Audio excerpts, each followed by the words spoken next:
नमस्कार। उत्तराखंड एक्सप्रेस के इस वक्त के बुलेटिन के साथ मैं हूं अनुपम। सबसे पहले बात करेंगे चार धाम यात्रा की, जहां यात्रियों का सैलाब उमड़ रहा है। अब तक चारों धामों में 18 लाख से ज्यादा यात्री पहुंच चुके हैं। केदारनाथ धाम में 7 लाख से ज्यादा लोगों ने बाबा केदार के दर्शन किए हैं। वहीं बद्रीनाथ धाम में अब तक 7 लाख भक्तों ने बद्री विशाल के दर्शन किए हैं। इसके साथ ही गंगोत्री यमुनोत्री में 6,45,000 श्रद्धालुओं ने दर्शन पूजन किया है और हेमकुंड साहिब में अब तक 40,000 श्रद्धालु पहुंचे हुए हैं। तो हेमकुंड साहिब में अब तक 40,000, गंगोत्री यमुनोत्री में भी बड़ी संख्या में यानी कि चारों धामों में भक्तों की भारी भीड़ देखने को मिल रही है। केदारनाथ में 7 लाख से ज्यादा यात्री वहां पर पहुंचे हुए हैं और दर्शन कर चुके हैं।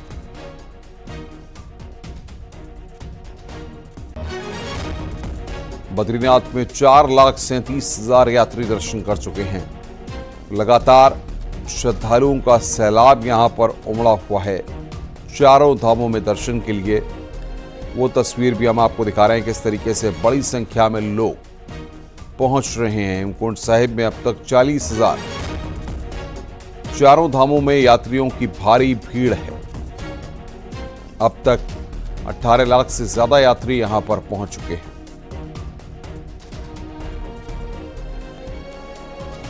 गंगोत्री यमुनोत्री में 6,45,000, हेमकुंड साहिब में अब तक 40,000।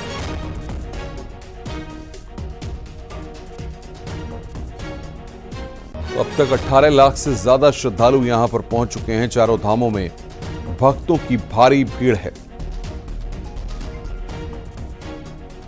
तो बड़ी खबर इस वक्त हम आपको बता रहे हैं, अब तक 18 लाख से अधिक यात्री पहुंचे हैं। गंगोत्री यमुनोत्री में 6,45,000, हेमकुंड साहिब में अब तक 40,000।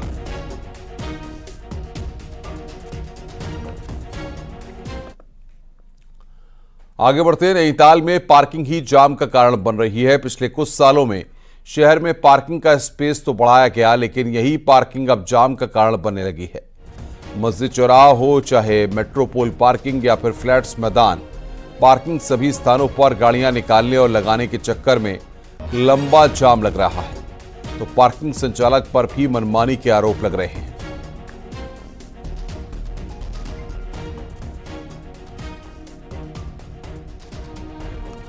और बातचीत करने के लिए नैनीताल से हमारे संवाददाता वीरेंद्र बिष्ट हमारे साथ जुड़ रहे हैं। वीरेंद्र, ये पार्किंग की समस्या और जाम की समस्या लगातार नैनीताल के तमाम क्षेत्रों में बनी रहती है, लेकिन समस्या जस की तस है और कोई कदम वहां पर नहीं उठाए गए हैं क्या? वाकई अनुपम, अगर देखा जाए तो पिछले 5-7 सालों में नैनीताल में पार्किंग का स्पेस बढ़ाया है प्रशासन की ओर से। अलग अलग स्थानों पर पार्किंग का निर्माण कराया है, चाहे वो डीएम ऑफिस के बगल में हो या इसके अलावा जो मस्जिद के पास नाला पाट कर उसको पार्किंग बनाया है। बीडी पांडे के पास पार्किंग का निर्माण किया है। सूकाताल में एक अलग से पार्किंग का निर्माण किया है, लेकिन यही पार्किंग अब जाम का कारण भी बन रही है। आमतौर पर जो ये पार्किंग है उनमें गाड़ियों का प्रेशर इतना ज्यादा है, लोग इस बात को लेकर, जो टूरिस्ट यहाँ आता है कि उनको पार्किंग यहाँ पर करानी है, तो उसी को लेकर जाम की स्थिति बन रही है। खासतौर पर जो फ्लैट्स वाली पार्किंग है या मस्जिद किराए वाली पार्किंग है, वहां पर खास तौर पर जो जाम की समस्या उत्पन्न हो रही है। लेकिन जिस तरह से लगातार प्रशासन इस बात को कहता रहा है कि जो सड़क का चौड़ीकरण किया जाएगा या तमाम चीजें जो जाम लग रहा है उसको हटाया जाएगा, वो अभी तक नहीं कर पाए। हाईकोर्ट ने भी एक ऑर्डर देके ये कहा था, जो नैनीताल में गाड़ियों का प्रेशर बढ़ रहा है, इनको हल्द्वानी या तमाम जगह कालाढूंगी में शिफ्ट किया जाए और वहां पर एक बड़ी पार्किंग बनाकर नैनीताल शटल सेवा द्वारा टूरिस्ट को लेकर आया जाए। लेकिन उन पर कोई कहानी आगे तो बढ़ नहीं पाई। लेकिन जो पार्किंग बनी है वो जाम का कारण भी बन रही है। पैदल आने जाने वालों के लिए कोई स्पेस इन पार्किंगों की वजह से बन नहीं रहा है। तो जो आने जाने वाले राहगीर हैं, चाहे वो स्थानीय हैं या जो पर्यटक आमतौर पर सड़कों में घूम रहे हैं, तो उनको दिक्कतों का सामना करना पड़ रहा है। हालात ये हैं कि जो शाम का वक्त है, पुलिस चौराहों से गायब रहती है, तो सड़कों पर बहुत ज्यादा पार्किंग टूरिस्ट की गाड़ियों का होता है। हाईकोर्ट ने भी ये भी कहा था पिछले दिनों अपने आदेश में कि सड़कों के किनारे कोई भी गाड़ी खड़ी नहीं होगी। बावजूद इसके शाम को हालत यह है कि जो सड़कें हैं वो पार्किंग में तब्दील हो जा रही हैं। तो ये कहा जा सकता है पार्किंग का स्पेस जरूर प्रशासन की ओर से बढ़ाया। नारायण नगर में और रूसी बाईपास में जो टूरिस्ट वाहन हैं उनकी गाड़ी खड़ी करने को लेके एक बड़ी चिंताएं थी, वहां पर गाड़ी खड़ी करें, वहां पर भी स्थितियां सामान्य जैसी बनी रही। जो वहां पर ड्यूटियां हैं वो गाड़ियों को अमूमन नैनीताल की तरफ छोड़ रही हैं, तो नैनीताल में जाम की स्थिति उससे भी उत्पन्न हो रही है। हालांकि जो जिला प्रशासन है उसने बीच में इन सारी परिस्थितियों को देखते हुए जो ड्यूटियां हैं कई अधिकारियों को चिन्हित किया गया है, उसके बावजूद भी हालात नहीं सुधर रहे हैं। आने वाले दिनों में अब जो टूरिस्ट का फ्लो है, जिस तरह से गर्मी तराई वाले इलाकों में पड़ रहा है, उससे काफी ज्यादा पहाड़ की तरफ सैलानी आ रहे हैं। और इसके अलावा ईद के बाद खास तौर पर यहाँ पर टूरिस्ट का फ्लो बहुत ज्यादा होता है। बाइक से जो आसपास के जो जिले हैं या यूपी के जो लगे हुए जिले हैं, वहां से बाइकों से खास तौर पर जो टूरिस्ट है वो नैनीताल पहुंचता है। समस्या यह है कि उस जो भीड़ है, जो आने वाले दिनों की भीड़ है, उस पर कैसे कंट्रोल किया जाए। अनुपम। बिल्कुल वीरेंद्र, बहुत महत्वपूर्ण जानकारियां आपने दी। बहुत बहुत शुक्रिया आपका हमारे साथ जुड़ने के लिए और तमाम अपडेट्स देने के लिए।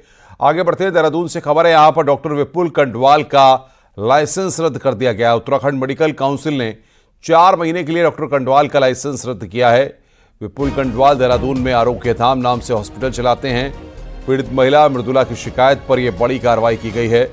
आरोप है कि बिना गायनिक सर्जन के ही डॉक्टर कंडवाल ने सर्जरी की। अब विपुल कंडवाल को अपनी सर्जरी की डिग्री भी काउंसिल में रजिस्टर्ड कराने के लिए कहा गया है।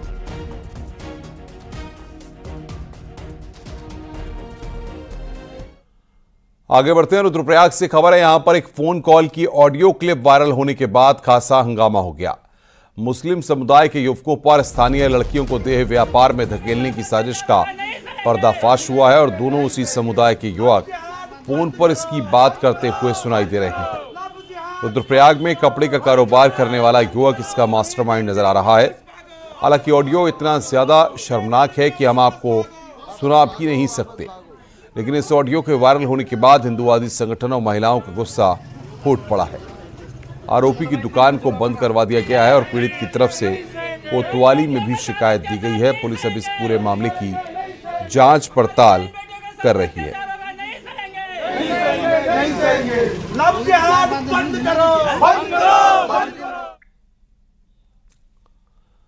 आगे बढ़ते हैं, बात करते हैं उत्तरकाशी के सहस्ताल ट्रैकर्स के साथ हुए हादसे की। तो सभी शवों को निकाल लिया गया। बर्फ के बीच फंसे शवों को कैसे निकाला गया उसका वीडियो भी हम आपको दिखाते हैं। कुल 9 शवों को यहां से निकाला गया है। बर्फ के बीच हेलीकॉप्टर को पहुंचाया गया और बेहद मुश्किल हालात में कुछ ऐसे शवों तक एसडीआरएफ के लोग पहुंचे और फिर उन्हें वहां से निकाला गया। MI-17 हेलीकॉप्टर से मौके तक पहुंचा जा सका और फिर वहां से ऑपरेशन चलाकर शवों को निकाला गया। हालांकि इस दौरान मौसम भी काफी खराब था, लेकिन फिर भी अपनी जान की परवाह किए बगैर रेस्क्यू टीम ने शवों को निकाला। मुख्यमंत्री पुष्कर सिंह धामी ने खुद इस पूरे ऑपरेशन की मॉनिटरिंग की और ट्रैकर्स की मौत पर गहरा दुख प्रकट किया है।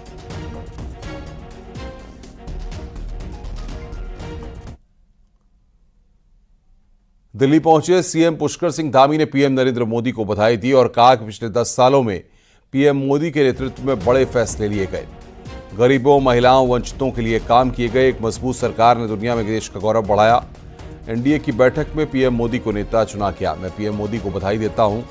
उनके नेतृत्व में देश तेजी से आगे बढ़ेगा।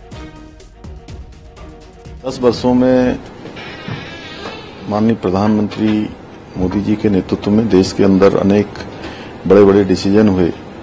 गरीबों के लिए, किसानों के लिए, युवाओं के लिए, महिलाओं के लिए, हर वर्ग के उत्थान की योजनाएं बनी, गरीब कल्याण की योजनाएं बनी, सुशासन हुआ, देश ने ऐतिहासिक फैसले लिए और एक मजबूत सरकार जिसने पूरी दुनिया के अंदर भारत का गौरव बढ़ाया, भारत का सम्मान बढ़ाया, सभी का स्वाभिमान बढ़ाया, हर भारतवासी को एक गौरव प्रदान करने का काम और भारत को तेज गति से विश्व की 5वें नंबर की अर्थव्यवस्था बनाने का काम इन 10 वर्षों में हुआ। विकसित भारत का संकल्प आदरणीय प्रधानमंत्री मोदी जी के नेतृत्व में एनडीए गठबंधन जिसने पूर्ण बहुमत प्राप्त किया है, उनको तीसरी बार देश का प्रधानमंत्री बनाने के लिए कल एनडीए की जो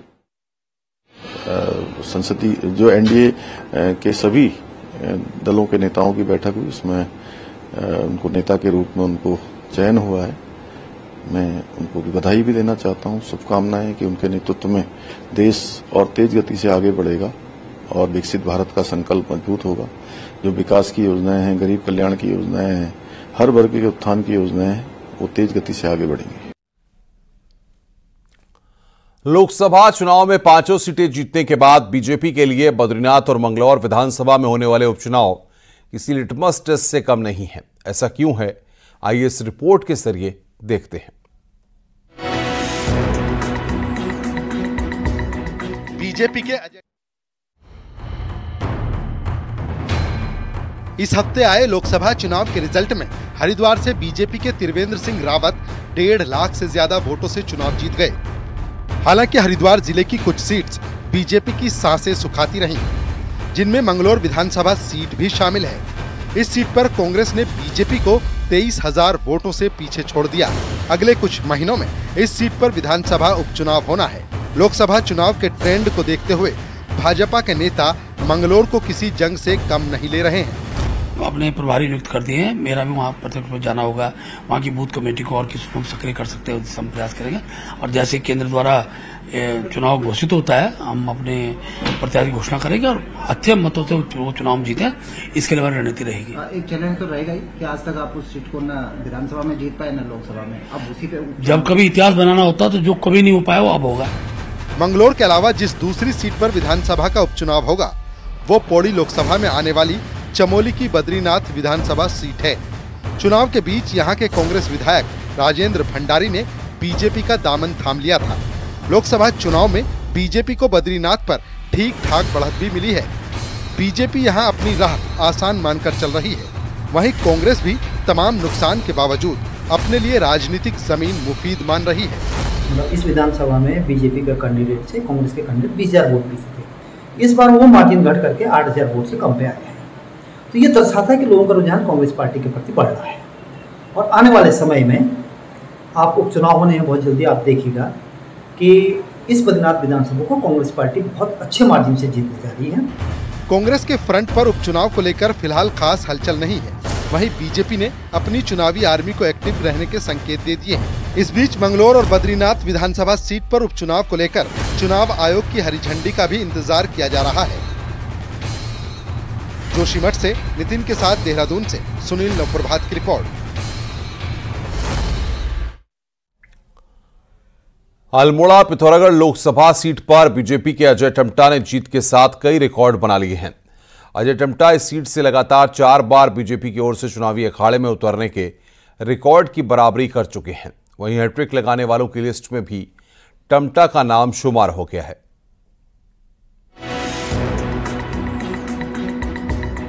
बीजेपी के अजय टम्टा ने 4 जून को जीत के साथ कई रिकॉर्ड अपने नाम किए हैं। टम्टा ने जहां लगातार तीसरी बार भारी अंतर से जीत दर्ज की है, वहीं बीजेपी से लगातार 4 बार सांसद का चुनाव लड़ने के रिकॉर्ड की भी बराबरी की है। टम्टा से पहले बची सिंह रावत ही बीजेपी से इस सीट पर 4 बार लगातार चुनाव लड़े थे। बची सिंह रावत ने जहां 1996, 98, 99 और 2004 में चुनाव लड़ा था, वहीं टम्टा भी 2009 से लगातार बीजेपी के उम्मीदवार के तौर पर मैदान में डटे हैं। यही नहीं, बीजेपी के अजय टम्टा का मुकाबला यहां हमेशा ही कांग्रेस के प्रदीप टम्टा से रहा है। ये बात अलग है कि लगातार चुनाव लड़ने का रिकॉर्ड अभी भी कांग्रेस के हरीश रावत के नाम पर है। रावत इस सीट से 6 बार चुनाव लड़ चुके हैं। ये मेरे लिए अपने आप में सौभाग्य है और मेरी पार्टी को मैं बहुत धन्यवाद देना चाहता हूँ कि जिन्होंने मुझे 4 बार इस संसदीय क्षेत्र में मौका दिया, अवसर दिया और 3 बार लगातार इस सीट को भारतीय जनता पार्टी जीत रही है। कांग्रेस के जंग बहादुर बिष्ट 3 बार सांसद चुने गए। कांग्रेस के ही हरीश रावत भी 1980, 84 और 89 के चुनाव जीतकर हैट्रिक लगा चुके हैं, जबकि बीजेपी के बची सिंह रावत के नाम लगातार 4 बार जीत दर्ज करने का रिकॉर्ड शामिल है। 2009 में सीट रिजर्व होने के बाद अजय टम्टा का सितारा लगातार चमकता ही रहा है। ऐसे में अब विपक्ष उनसे उन योजनाओं को परवान चढ़ाने की मांग कर रहा है, जिसकी दरकार यहाँ के लोगों को दशकों से रही है। टनकपुर से जो बागेश्वर रेल लाइन है वो लगातार अजय टम्टा घोषणा करते सरकार से मांग कर रहे थे, करा रहे करके, वैसे ही टनकपुर से जौलजीबी सड़क का मामला है, हमारे बेस हॉस्पिटल को संचालित का मामला है, तमाम ऐसे मुद्दे हैं। अल्मोड़ा पिथौरागढ़ लोकसभा सीट कभी मुरली मनोहर जोशी, हरीश रावत और बच्ची सिंह रावत के नाम से जानी जाती थी, लेकिन अब इस लिस्ट में नया नाम अजय टम्टा का भी शामिल हो गया है। अल्मोड़ा से किशन जोशी के साथ पिथौरागढ़ से विजय वर्धन उप्रेती की रिपोर्ट। स्वागत है। ब्रेक के बाद उत्तरकाशी के बड़कोट में पेयजल संकट के खिलाफ लोगों ने बाल्टी और ढोल नगाड़े बजाकर प्रदर्शन किया। बड़कोट में पानी का संकट बढ़ता जा रहा है, जिससे लोग खासे नाराज हैं और आज ढोल नगाड़े और बाल्टी के साथ प्रदर्शन किया। रामलीला मैदान से तहसील तक जुलूस भी निकाला। लोगों का कहना है कि जब पानी नहीं दे सकते तो बिल क्यों लिया जा रहा है। लोगों ने मई जून के बिल माफ करने की मांग की है और जल्द से जल्द पानी की व्यवस्था ठीक करने की भी मांग की है।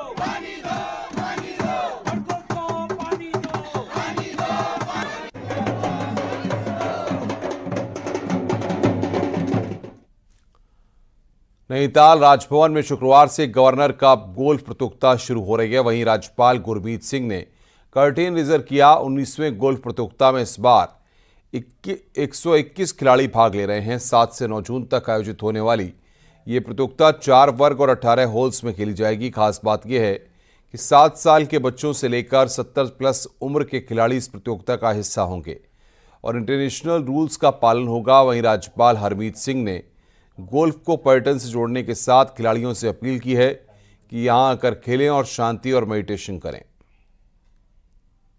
पूर्ण विश्वास है कि जिस प्रकार से बच्चे, हमारी महिलाएं इस गेम के अंदर में रुचि ले रही हैं और जिस प्रकार पार्टिसिपेशन है, इससे जो गोल्फर बनेंगे वो अपने आप में नेशनल लेवल और इंटरनेशनल लेवल में बहुत अच्छा कार्य करने वाले हैं। श्रीनगर बेस अस्पताल श्रीकोट में एक बार फिर से अल्ट्रासाउंड मशीन बगैर रेडियोलॉजिस्ट के बंद पड़ी हुई है।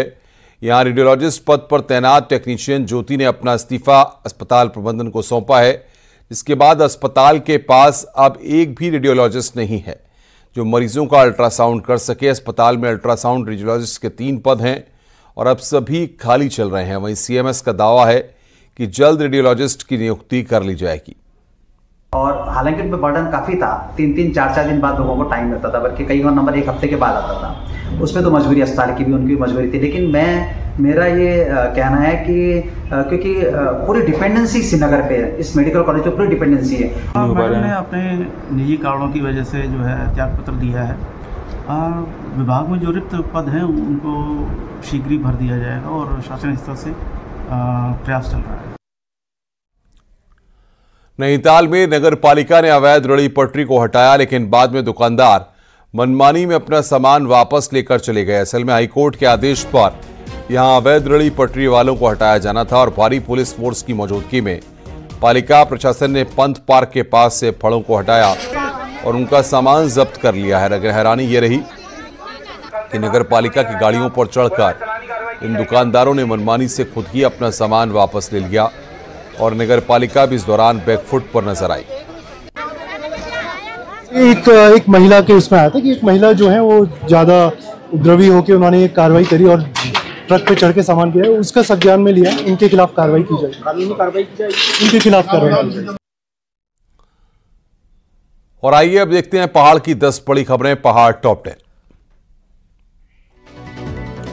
बागेश्वर के कोतवाली पुलिस क्षेत्र में एक नाले में नवजात बच्ची का शव मिलने से सनसनी फैल गई। ग्रामीण की सूचना पर पुलिस ने शव को बरामद किया। जोशीमठ नगर में 1 महीने पहले ही बनी सड़क से डामर उखड़ने लगा। वहीं स्थानीय लोगों ने विभाग की कार्यप्रणाली पर सवाल उठाए हैं।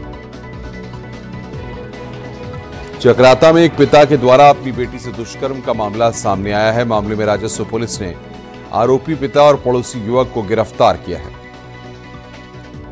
अल्मोड़ा के लमगड़ा में रेप और पॉक्सो एक्ट में आरोपी को गिरफ्तार कर जेल भेज दिया गया। कोटद्वार में पेयजल संकट खत्म होने का नाम नहीं ले रहा है। तापमान बढ़ने के साथ ही पेयजल किल्लत भी तेजी के साथ बढ़ती जा रही है। मॉनसून सीजन में जलभराव से निपटने को लेकर प्रभारी मंत्री सतपाल महाराज ने हरिद्वार में समीक्षा बैठक की। केदारनाथ यात्रा रूट पर एक महिला घोड़े से गिर गई। गौरीकुंड अस्पताल में महिला भर्ती है और अब उसके हालात ठीक हैं। देहरादून में बिल्डर को आत्महत्या के लिए उकसाने के आरोपी गुप्ता बंधुओं की जमानत याचिका पर आज सुनवाई होगी। हरिद्वार, कनकल और ज्वालापुर क्षेत्र में फायर ब्रिगेड की गाड़ियों को पानी उपलब्ध कराने के लिए बने 30 से ज्यादा हाइड्रेंट खराब पड़े हैं। नई टिहरी में आवारा जानवर सड़क पर हादसों की वजह बन रहे हैं और नगर पालिका की लापरवाही पर लोग खासे नाराज हैं।